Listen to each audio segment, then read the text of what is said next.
apalagi kalau DPR segera juga mengajukan rancangan undang-undang tentang pemberantasan belanja uang, pembatasan belanja uang tunai.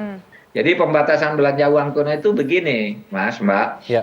Misalnya kalau Anda mau berbelanja lebih dari 100 juta itu harus lewat dari rekening Anda ke rekening orang yang akan dibayar.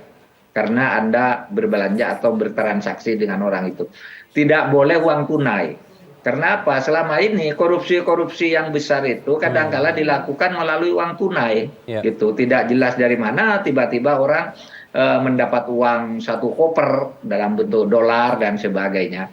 Nah itu sekarang akan mudah diketahui kalau saya mau ngirim uang sekarang ke Mas Dene Indrayana, maka saya turunkan dari uang saya, rekening saya nomor sekian, ditransfer ke Mas Dene nomor rekeningnya sekian untuk keperluan ini. Gitu. Jadi jelas orang bisa diawasi lalu lintas uangnya itu. Tetapi itu kalau belanja di atas 100 juta misalnya. Nah, yang selalu saya beri contoh di sebuah daerah di timur Indonesia itu uang negara ditransfer ke bank daerah yang bersangkutan, kemudian oleh yang bersangkutan, Pemda pejabat yang bersangkutan dicairkan ratusan miliar, kemudian dibawa ke Singapura, ditukar uang Singapura, lalu dia berkilah bahwa ini menang judi di Singapura, lalu menjadi uang pribadi atas nama menang judi. Padahal itu uang negara yang tidak disalurkan lewat rekening. Seharusnya sekarang kalau sudah ada pembatasan belanja uang aset ini, kalau mengeluarkan uang dari bank misalnya 200 juta, itu mau dikirim untuk apa dan kemana, nomor rekening berapa.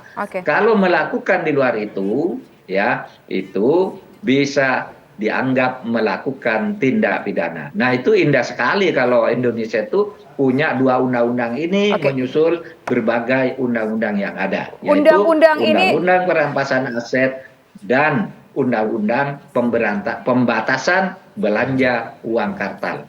Begitu Mbak. Ya, Prof. Mahfud, kita mendengar bahwa sangat indah sekali isi dari RUU ini. Korupsi bisa diatasi, celah-celah yang selama ini lubangnya banyak mungkin bisa coba disusupi, ini bisa tertutup kalau undang-undang ini nanti sudah menjadi sebuah undang-undang atau RUU ini sudah menjadi undang-undang. Tapi Prof. Mahfud, yakinkah bahwa undang-undang ini akan selesai segera mungkin? Kapan tenggat waktunya? Akankah selesai di sebelum Pilpres? Apakah bisa tercapai target itu Prof. Mahfud? Apakah itu? Insya Allah, karena ini sudah pernah disetujui oleh DPR dulu, hanya tinggal satu pasal dulu di tahun 2016, yaitu undang-undang yang asetnya dirampas itu disimpan di mana. Dulu masih ada perbedaan pendapat, ada yang bilang di Kejaksaan Agung, karena Jaksa Agung punya badan juga penyimpanan barang sitaan. Di Kementerian Kumham waktu itu punya rubasan, ya rumah barang rampasan. Lalu di Kementerian Keuangan ada DJKN, Dirjen Kekayaan Negara. Semula ini belum clear sehingga pada tahun 2016 atau 2017 itu ditunda dulu. Hanya pasal itu dulu yang tertunda. Tapi kemudian ketika kami selesai mau dimasukkan lagi malah tidak bisa keluar lagi, tidak dibahas lagi. Nah sekarang ini sudah DPR kan sudah berteriak secara terbuka. Ayo pemerintah jangan hanya ngomong, sekarang silahkan suppresnya dikirim. Nah, suppresnya sudah dikirim tanggal 4 Mei. Sehingga saya optimis ini bisa selesai sebelum pergantian pemerintahan paling tidak di tahun 2024. Tapi kita usahakan mudah-mudahan sebelum pemilu 2024, sebelum Pilpres dan Pileg, ini udah selesai. Sederhana kok masalahnya. Kecuali mau dipolitisir lagi, mau dipersulit lagi. Tapi masalahnya udah selesai semua, tinggal beberapa menyangkut redaksional dan lain-lain gitu aja.